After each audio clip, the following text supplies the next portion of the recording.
सबसे पहले बात करते हैं चेयरमैन क्रिकेट बोर्ड के इंतखाबात की। साबिक कप्तान रमीज राजा बिला मुकाबला मुंतखब हो गए। पीसीबी के 36वें राजा को वजीर आजम इमरान खान ने नामजद किया था। रमीज राजा क्रिकेट बोर्ड की कमान संभालने वाले चौथे क्रिकेटर हैं। 1992 वर्ल्ड कप की फातह टीम के ओपनिंग बल्लेबाज रमीज राजा बन गए पाकिस्तान क्रिकेट के राजा। Chief election commissioner Sheikh Ahmed Saeed की जेर सदारत गवर्निंग बोर्ड का खुसूसी इजलास हुआ, जिसमें वो बिला मुकाबला पीसीबी के 36वें चेयरमैन मुंतखब हो गए। रमीज 2003 से 2004 तक बोर्ड के चीफ एग्जीक्यूटिव भी रह चुके हैं। उन्होंने आईसीसी चीफ एग्जीक्यूटिव कमेटी में भी पाकिस्तान की नुमाइंदगी की।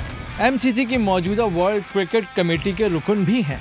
रमीज क्रिकेट बोर्ड की कमान संभालने वाले चौथे क्रिकेटर हैं।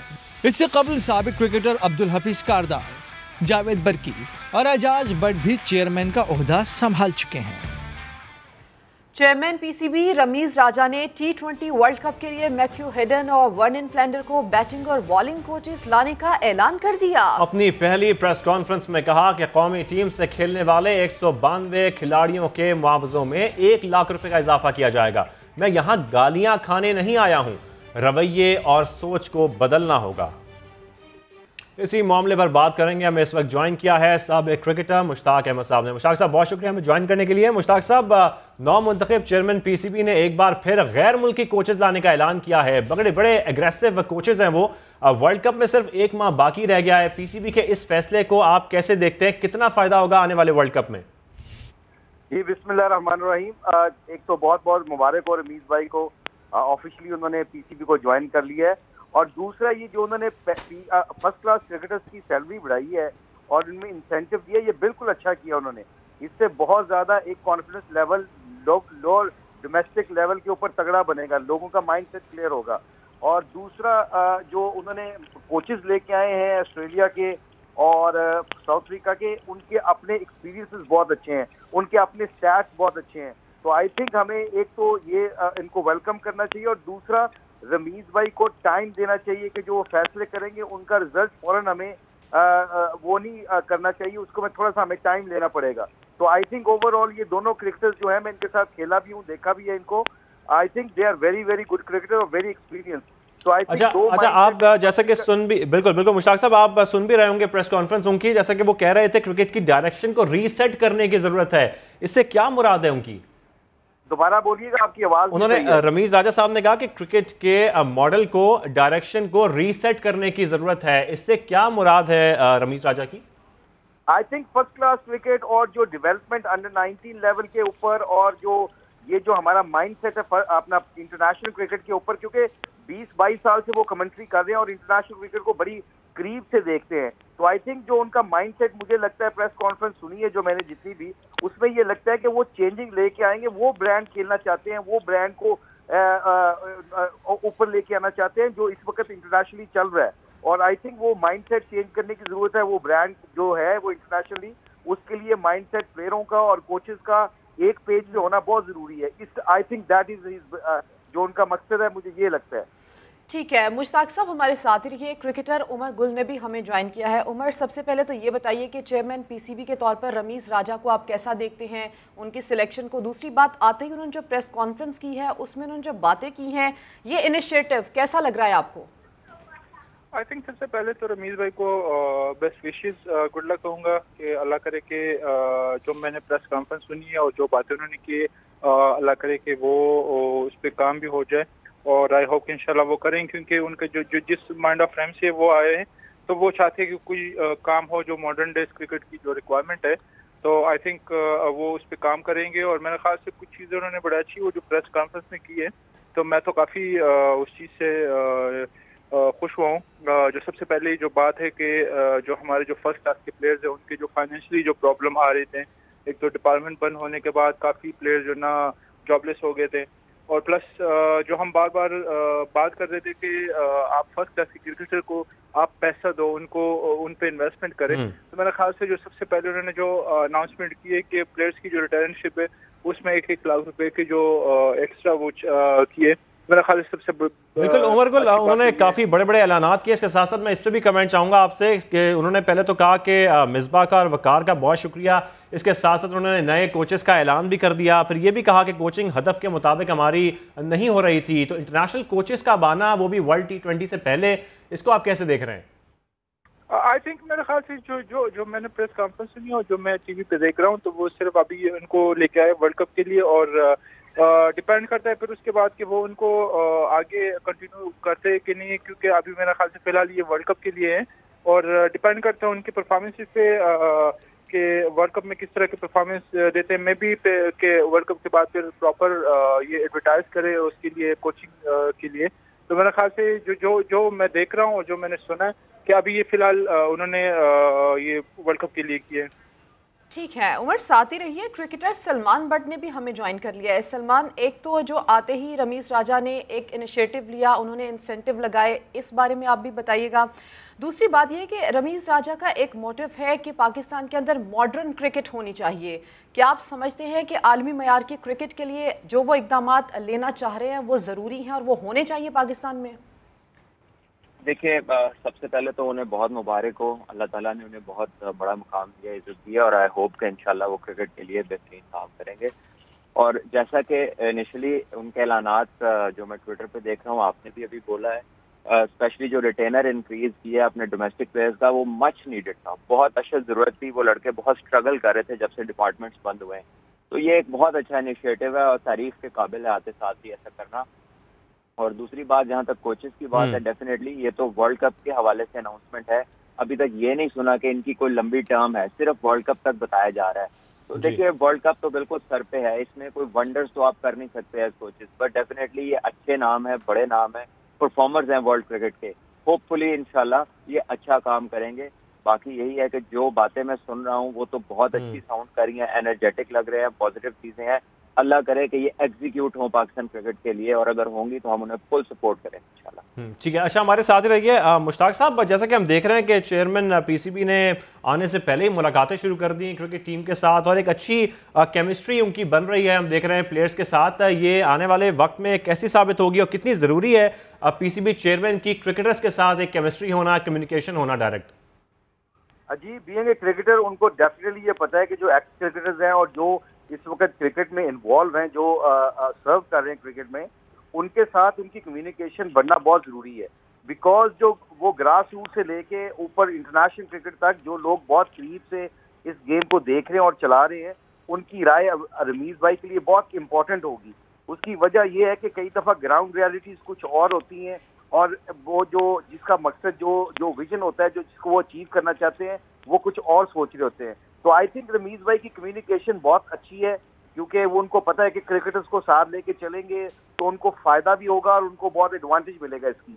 और ये बहुत इंपॉर्टेंट चीज है रमीज भाई के पॉइंट ऑफ व्यू पे, और हमारे एक्स क्रिकेटर्स जितने भी हैं। अच्छा मुश्ताक साहब, जिस तरह से आप बात कर रहे हैं, इसी तरह से कुछ प्रॉब्लम्स भी ऐसी हैं जो स्टार्ट ही ग्रास रूट से होती हैं। जैसे कि अब कोई भी इंटरनेशनल प्लेयर है, डोमेस्टिक लेवल से जो शुरू होने वाली प्रॉब्लम्स हैं, आपको लगता है कि अब डोमेस्टिक लेवल से लेकर इंटरनेशनल लेवल तक हमारी जो क्रिकेट की प्लेयर्स की प्रॉब्लम्स हैं उनके सोल्यूशन भी आएंगे? अच्छा, ये क्वेश्चन मुझसे पूछा है आपने? जी जी मुश्ताक साहब। अच्छा, ये बहुत जरूरी है, this is very very important question, क्योंकि जब ग्राउंड जो रियलिटी है वो हमारी जो जिसे कहते हैं ना ग्रास रूट, लाइक अंडर 19, अभी इजाज अहमद साहब और मैं, हम दोनों और काफी कुछ कोचेस हमारे साथ काम कर रहे हैं। अंडर 19 वर्ल्ड कप की तैयारियां हो रही हैं, और उसके ऊपर वो प्लेयरों को किस तरह डेवलप किया जाए, उनकी बेसिक्स कितनी स्ट्रॉन्ग की जाए। जब आपके प्लेयर ग्रास रूट के ऊपर, अंडर 19 लेवल के ऊपर से उनकी बेसिक्स तगड़ी हो जाएंगी, तो वो ऊपर इंटरनेशनल लेवल पे जाके अच्छे लंबे तरीके से सर्वाइव कर सकते हैं। तो आई थिंक ये बहुत ज्यादा फोकस करने वाली जगह है, और फर्स्ट क्लास क्रिकेट को इतना डेवलप करना चाहिए कि जो बंदा फर्स्ट क्लास क्रिकेट में परफॉर्म करे उसका चांस बनना चाहिए, क्योंकि ये दो प्लेटफॉर्म ऐसे हैं जहां से पाकिस्तान को स्ट्रेंथ मिलेगी। बेंच स्ट्रेंथ इसमें पाकिस्तान को बहुत मिल सकती है। तो आई थिंक ये अंडर 19 लेवल के को मैं खुद काम कर रहा हूँ, यहाँ से बहुत टैलेंट है। अभी आप देखें 1.5-2 महीने से कैंप लगा हुआ कराची में, और वो फर्स्ट क्लास टीम के साथ मैचेस खेल रही है, जिसका उनको बहुत एडवांटेज हुआ है। 3-4 वो मैच जीते भी हैं। तो आई थिंक ये ओवरऑल रमीज भाई को डेफिनेटली ये पता है कि यहाँ पे बिल्कुल ये बहुत बड़ा एडवांटेज होगा। सलमान बट, उमर गुल और साबिक क्रिकेटर मुश्ताक अहमद साहब हमारे साथ मौजूद थे। आप तीनों का बेहद शुक्रिया। टीम की सिलेक्शन और खिलाड़ियों की परफॉर्मेंस पर तनकीद करने वाले रमीज राजा T20 वर्ल्ड कप स्क्वाड के दिफा में सामने आ गए। कहा पूरी दुनिया में कहीं इतनी तनकीद नहीं होती जितनी पाकिस्तान में हुई। जो टीम सिलेक्ट हो गई उसे सपोर्ट करने की जरूरत है। अब कुछ जिक्र कैंटोनमेंट बोर्ड इलेक्शन का। गैर हतमी गैर सरकारी नताइज के मुताबिक पाकिस्तान तहरीक इंसाफ ने 64 नशिस्तें जीतकर सबको पीछे छोड़ दिया। नून लीग के 59 उम्मीदवार कामयाब हुए, जबकि आजाद उम्मीदवार 48 सीटें ले उड़े। जमात इस्लामी ने 7, BAP ने 3 और ANP ने 2 नशिस्तें हासिल की। PSP, काफ लीग और JUI को कोई नशिस्त ना मिल सकी। मुल्क भर में कैंटोनमेंट बोर्ड के इंतखाबात गैर हतमी गैर सरकारी नताइज बताते हैं पाकिस्तान तहरीक इंसाफ ने मैदान मार लिया।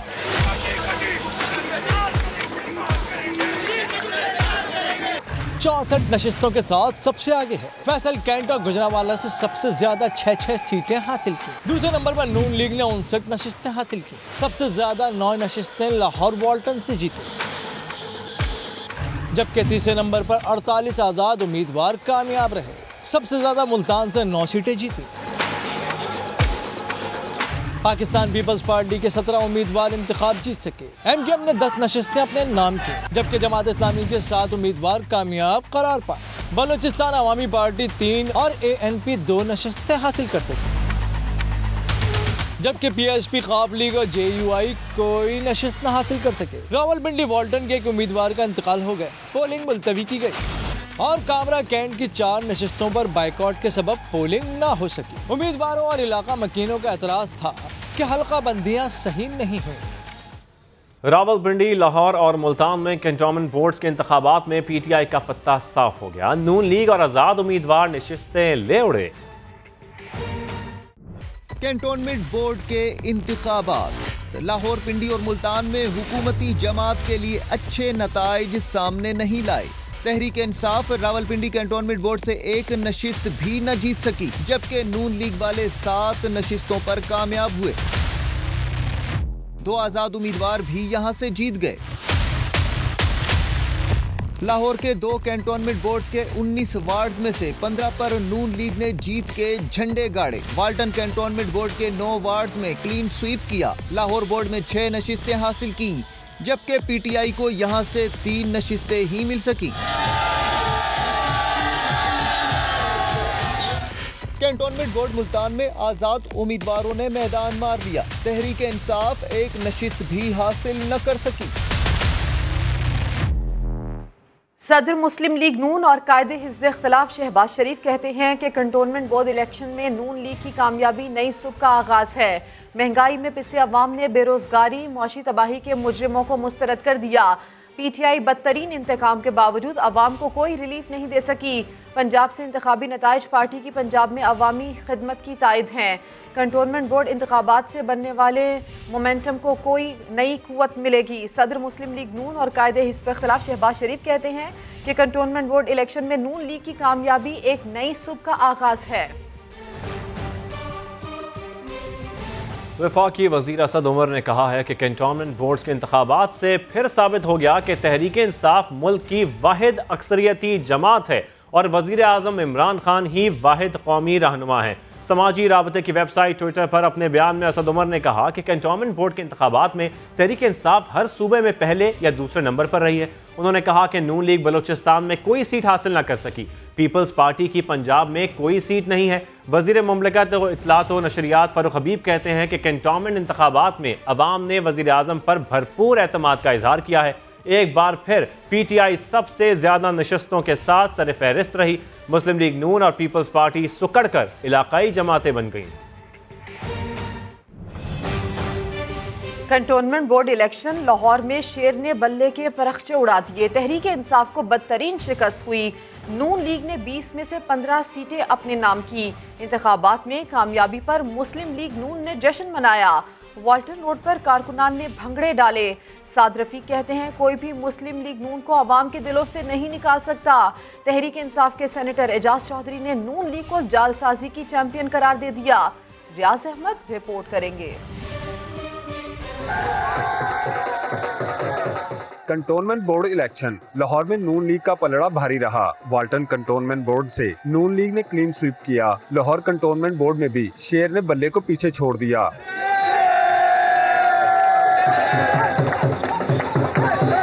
नून लीग के रहनुमा ख्वाजा साद रफीक ने कारकुनों से खिताब करते हुए कहा, लोगों ने धांधली को शिकस्त दी, अवाम इस हुकूमत से उकता चुके हैं। ये तो लिटमस टेस्ट है। लोग तुम्हारी नाकाम हुक्मरानी से, महंगाई से, बेरोजगारी से, लाकानूनियत से, जुल्म से, झूठ से उकता चुके हैं। तहरीक इंसाफ के सेनेटर इजाज चौधरी ने न्यूज कॉन्फ्रेंस करते हुए कहा, लाहौर में बहुत से जाली वोट मौजूद हैं। मुस्लिम लीग नून 2 नंबरी में चैंपियन है। सेंट्रल पंजाब का इलेक्शन सेल है, उसने रिसर्च करके ये साबित किया है कि लाहौर में एक बड़ी कसरत से जाली वोट मौजूद है। इसलिए जो अवाम की हकीकी राय है वो रिफ्लेक्ट नहीं करती। नून लीग के कारकुन जीत की खुशी में भंगड़े डालते और मिठाई तकसीम करते रहे। कैमरा टीम और साथी रिपोर्टर अरशद अली सफर के साथ रियाज अहमद, समा, लाहौर। कराची में 6 कैंटोनमेंट बोर्ड्स के बल्दियाती इलेक्शन में पीटीआई 14 नशिस्तों पर कामयाबी हासिल करके पहले नंबर पर रही। पीपल्स पार्टी 11 वार्ड्स में कामयाब, जबकि जमात इस्लामी 5 सीटों के साथ तीसरे नंबर पर रही। एमक्यूएम पाकिस्तान और नून लीग ने 3-3 नशिस्तें हासिल की। कराची में कंटोनमेंट बोर्ड्स के बल्दियाती इलेक्शन में पीटीआई को अपने ही गढ़ में शिकस्त हो गई। क्या क्लिफ्टन और डिफेंस के मकीनों ने पीटीआई को मुस्तरद कर दिया? क्लिफ्टन बोर्ड में पीटीआई सिर्फ 2 वार्ड्स में ही कामयाबी समेट पाई। गैर हतमी नताइज के मुताबिक क्लिफ्टन कंटोनमेंट बोर्ड में पीपल्स पार्टी 4 नशिस्तें जीतकर सबसे बड़ी जमात बनकर उभरी है। तहरीक इंसाफ को फैसल कंटोनमेंट बोर्ड के 7 जबकि मलीर बोर्ड के 5 वार्ड्स में कामयाबी मिली, जिस पर कारकुनों ने जश्न मनाया। क्लिफ्टन, मलीर, फैसल कंटोनमेंट बोर्ड के 5 वार्ड्स में जीत जमात इस्लामी के उम्मीदवारों के हिस्से में आई। 2015 में 14 वार्ड्स पर कामयाब होने वाली एमक्यूएम सिर्फ 3 वार्ड्स तक महदूद होकर रह गई। मनोड़ा में पीपल्स पार्टी ने क्लीन स्वीप किया। गैर हतमी नताइज के मुताबिक मुस्लिम लीग नून, कोरंगी और फैसल कंटोनमेंट बोर्ड के 3 वार्ड्स में कामयाब करार पाई, जबकि 6 नशिस्तों पर आजाद उम्मीदवार कामयाब हुए। पीपल्स पार्टी ने कराची में कंटोनमेंट बोर्ड्स के इलेक्शन में भारी अक्सरियत से कामयाबी का दावा कर दिया। सईद गनी कहते हैं, पीपल्स पार्टी वाहिद जमात है जिसने 6 के 6 कंटोनमेंट बोर्ड से नशिस्तें जीती हैं। शहरियों ने एमक्यूएम और पीटीआई को मुस्तरद कर दिया।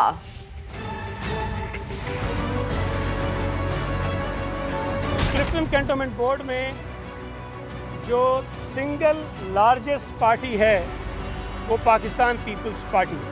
पीपल्स पार्टी के 39 कैंडिडेट्स थे और पाकिस्तान पीपल्स पार्टी ने 22,135 वोट लिए हैं। कैंटोनमेंट बोर्ड के इलेक्शंस में पीटीआई के रवायती वोटरों ने उनको बहुत बुरी तरह से मुस्तरद किया है। पीपल्स पार्टी वाहिद जमात है जिसने कराची के 6 कैंटोनमेंट बोर्ड्स में से सीटें जीती और कराची की बर्बादी में जो एमक्यूएम का किरदार रहा है, कराची के लोगों ने अपने वोट के जरिए इस तरह उनको मुस्तरद किया। पीटीआई के साथ भी है। पाकिस्तान मीडिया डेवलपमेंट अथॉरिटी के मुजवज़ा कानून के खिलाफ सहाफ़ती तंजीमों की जानिब से एहतजाजी धरना दूसरे रोज़ भी जारी है। बिलावल भुट्टो का कहना है, यह कानून आज़ादी सहाफ़त और जमहूरियत पर डाका है। सहाफ़ियों से अपील का हक छीनने की कोशिश की जा रही है। पीपल्स पार्टी न सिर्फ पार्लियामेंट में आवाज़ उठाएगी बल्कि सड़कों पर भी एहतजाज करेगी। अगर यह कानून पास हो गया तो अदालत में भी उसे चैलेंज किया जाएगा। ये आज़ादी सहाफ़त पे तो हमला ही हमला है, ये जमहूरियत पे डाका है, मगर साथ साथ आज़ाद अदलिया पे भी एक हमला है। आपसे आपका अपील का हक छीना जा रहा है। ये एक मुआशी डाका भी है, मुआशी हमला है जो सहाफ़ियों से अपने रोज़गार छीनने की कोशिश है। इंशाअल्लाह ताला हम पार्लियामान में जाके आपके लिए आवाज़ उठाएंगे और आपकी तंजीम के साथ पाकिस्तान पीपल्स पार्टी की तंजीमें मुल्क भर में जहां आप एहतजाज का कॉल देंगे वहां शहीद भुट्टो और शहीद बीबी के जियाले आपके शाने बिशाने खड़े रहेंगे। सुप्रीम कोर्ट में सहाफ़ियों को हिरासा किए जाने से मुतालिक अज खुद नोटिस केस की समाअत अदालत ने DG FIA और IG इस्लामाबाद से सहाफ़ियों पर मुकदमात और हमलों से मुतालिक तफसीली रिपोर्ट तलब कर ली। जस्टिस काजी अमीन ने कहा कि किसी को सहाफ़ियों से मसला है तो कानूनी रास्ता अपनाएं। जुल्करनैन इकबाल की रिपोर्ट। सहाफियों को हरासा किए जाने से मुतालिक आज खुद नोटिस केस में अहम पेशरफ्त। DG FIA और IG इस्लामाबाद जाती हैसियत में तलब। DG FIA को सहाफियों पर होने वाले मुकदमात की रिपोर्ट साथ लाने का हुक्म। IG इस्लामाबाद को सहाफियों पर होने वाले हमलों की तफसीली रिपोर्ट पेश करने की हिदायत। जस्टिस इजाजुल एहसन ने रिमार्क्स दिए कि FIA समेत किसी इदारे को इख्तियारात का नाजायज इस्तेमाल नहीं करने देंगे। FIA इलेक्ट्रॉनिक क्राइम्स एक्ट का इतलाक पहले करता है, सोचता बाद में है। जायजा लेंगे कि कार्रवाई आर्टिकल 19 से मुतसादिम तो नहीं। गाइडलाइंस जारी करेंगे जिस पर हुकूमत और तमाम इदारों को अमल करना होगा। जस्टिस काजी अमीन ने यह भी बावर करा दिया कि सहाफत की आड़ में किसी के जाती फेल को तहफ़्फ़ुज़ नहीं देंगे। किसी को सहाफियों से मसला है तो कानूनी रास्ता अपनाए। सहाफियों को गोलियां मारना या तशद्दुद करना लाकानूनियत है। IG इस्लामाबाद यकीनी बनाए कि सहाफियों पर हमले करने वाले गिरफ्तार हों। अदालत ने मजीद समाअत गैर मुअय्यना मुद्दत तक मुलतवी कर दी। PIA का एजाज दिखाएंगे इसी बुलेटिन में। तेजाब गर्दी की शिकार कराची के रमशा 21 रोज बाद जिंदगी की जंग हार गई। जवां बेटी की मौत पर घर में सफ़े मातम बिछी हुई है। रमशा को उसके साबिक शौहर ने तेजाब फेंककर झुलसा दिया था। मुलजिम को पुलिस पहले ही गिरफ्तार कर चुकी है। ज़ीशान मुगल की रिपोर्ट। जिगर का टुकड़ा मेरे सामने चली गई, तड़पती मैं कुछ भी नहीं कर सकी, मैं कुछ भी नहीं कर सकी। वो बोलती रह गई अम्मी मुझे इंसाफ चाहिए, मैं लड़ूंगी, मैं लड़ूंगी। रमशा जिंदगी की जंग हार गई। 21 रोज तक बंस वार्ड में जिंदगी और मौत की जंग लड़ी और बिलाखिर मौत जीत गई। बेटी की दर्दनाक मौत पर मां को करार आ रहा है, ना बाप को। शिद्दत गम ने दोनों को निढाल कर दिया है। मकतूला की मां के मुताबिक रमशा आखिरी वक्त तक यही सवाल करती रही कि आखिर इसका कसूर क्या था, इसके साबिक शौहर ने इतनी अजियत क्यों दी। मेरी बच्ची की बात बोलती थी अम्मी शानी ने ऐसे क्यों किया, मुझे गोली मार देता, मुझे इतनी अजियत देगी क्यों मार रहे हैं। इसको फांसी दें, फांसी की सजा दें, इसको फांसी पे लटकाएं। अगर ये फांसी पे नहीं लटकेगा मैं खुद कुर्बानी दूंगा, खुद। मेरी बेटी ने बहुत अजियत काटी। बल्दिया टाउन की 21 साल रमशा पर इसके साबिक शौहर ज़ीशान ने तेजाब फेंक दिया था। ज़ीशान मुगल, समा, कराची। लाहौर में शौकत खानम अस्पताल और शहर की बड़ी निजी यूनिवर्सिटी के एन बीचों बीच सरेआम नशा बिकने लगा, मगर कोई रोकने वाला है ना कोई पूछने वाला है। मोहम्मद अली रजा की रिपोर्ट देखिए। एक तरफ लाहौर की बड़ी दरसगाह तो दूसरी तरफ शहर की मारूफ इलाज का, और इनके दरमियान बिकता है धड़ल्ले से नशा। माफिया बगैर किसी खौफ के नौजवान नस्ल के खून में जहर मुंतकिल कर रहा है। कोई हीरोइन का आदी है तो कोई इंजेक्शन के जरिए अपनी जिंदगी से खेल रहा है। जिन्होंने नशा करना है उनको अवेलेबिलिटी हो जाती है, जिन्होंने बेचना है उनको कस्टमर मिल जाते हैं। वो तो यहाँ पे चलता ही रहता है। कोई 1-2 तो हों, 300, 200, 50, 60 तो हम फिरते रहते हैं। ये इतना तंग करते हैं इधर आगे के आपकी सोच होगी। आम इंसान इनसे जब यूनिवर्सिटी की लड़कियां लड़के गुजरते हैं उनके पाँव पकड़ते हैं, नंगे पड़े होते हैं, तो बहुत बुरे हालात हैं। कैमरा देखते ही हर कोई अपने दुखड़े सुनाता रहा तो कोई गाना गा कर गम गलत करता रहा। मैं तो यही कहूँगा कि छड़ दे पाउडर मेरी मन, मर जाएगा बंदा बन, उफल्ला बेशर्म न बन, छड़ दे पाउडर मेरी मन, मर जाएगा बंदा बन। क्या जिंदगी है, सड़कों पे सोना, गटर में भी आपका मुंह होता है, आपको नहीं होश होती, उठ के होश आती है कि you are sleeping in a shit. अहले इलाका के लिए ये मामला दर्द-ए-सर बना हुआ है, क्योंकि नशे के आदी अफराद की तादाद रोज बरोज बढ़ती जा रही है। सड़क के ऐन दरमियान पुल के नीचे सारे इकट्ठे होते हैं, जहाँ होता है ये खौफनाक धंधा। नशे के आदी अफराद का कहना है कि अगर हुकूमती सतह पर हमारी कुछ मदद की जाए तो हम भी एक बेहतर ज़िंदगी गुजार सकते हैं। कैमरामैन जवाद याहिया के साथ मोहम्मद अली रजा, समा, लाहौर। ब्रेक के बाद आपको खबर दें, पंजाब के 24 अजला की वैक्सीनेशन कारकर्दगी मायूस कुन होने का इंकशाफ हो गया। 24 अजला अपनी 20% आबादी को भी वैक्सीन ना लगा सके। समा के नुमाइंदे दानियाल उमर से बात करेंगे। दानियाल, कौन कौन से अजला वैक्सीनेशन में सबसे पीछे हैं अब तक? जी बिल्कुल, पंजाब के जो 24 अजला हैं उनमें कोरोना वैक्सीनेशन की जो कारकर्दगी है वो बहुत मायूस कुन नजर आ रही है। 20% आबादी को सिर्फ ये वैक्सीन लगा चुके हैं। राजनपुर, ओकाड़ा, मुजफ्फरगढ़, कसूर और झंग वैक्सीनेशन में सबसे ज्यादा पीछे हैं। राजनपुर और मुजफ्फरगढ़ की सिर्फ 6% आबादी को अभी तक वैक्सीन लगी है, जबकि कसूर और ओकाड़ा की सिर्फ 8% आबादी को वैक्सीन लगाई जा चुकी है। पंजाब के सिर्फ एक जिले ने 40% से ज्यादा आबादी को अभी तक वैक्सीन लगाई है, जो कि रावलपिंडी है, जहां 41% आबादी को वैक्सीन लगी है। और पंजाब के सिर्फ 4 अजला ऐसे हैं जिनमें 30% से ज्यादा आबादी को अभी तक वैक्सीन लगी है, जिसमें मंडी, बहाउद्दीन, जेहलम और लाहौर शामिल है। जी ठीक है, बहुत शुक्रिया दानियाल। लाहौर के इलाके बादामी बाग में वाक़ शहर की सबसे बड़ी सब्जी मंडी, जहां कहने को तो खाने पीने की अशिया फरोख्त की जाती हैं, मगर बारिश के बाद यही मंडी गंदे जोहड़ का मंजर पेश करती दिखाई देती है। सब्जी मंडी का अहवाल जानते हैं उसामा दुरानी की रिपोर्ट में। हर तरफ है कचरा और गंदगी। लाहौर की बादामी बाग सब्जी मंडी, जहां कहने को तो सब्जियां और फल फरोख्त किए जाते हैं, मगर जगह जगह कचरे के ढेर ने अजब गंदगी की गजब सूरत हाल बना रखी है। और अगर बारिश हो जाए तो अल्लाह की पनाह।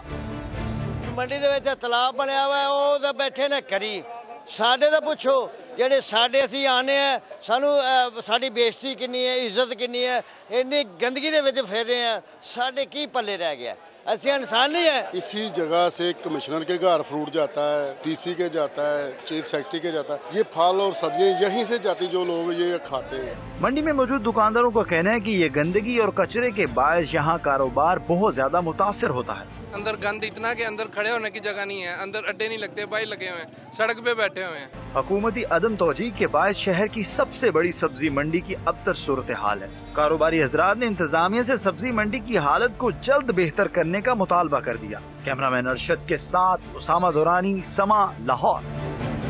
मौसम की खबर। महकमा मौसमियात ने कराची में गर्मी की शिद्दत में इजाफे की पेशगोई कर दी। डायरेक्टर मेट सरदार सरफराज का कहना है कि 14 से 16 सितंबर को पारा 40 डिग्री को छू सकता है, जबकि 17 सितंबर से मानसून का नया सिस्टम आ सकता है।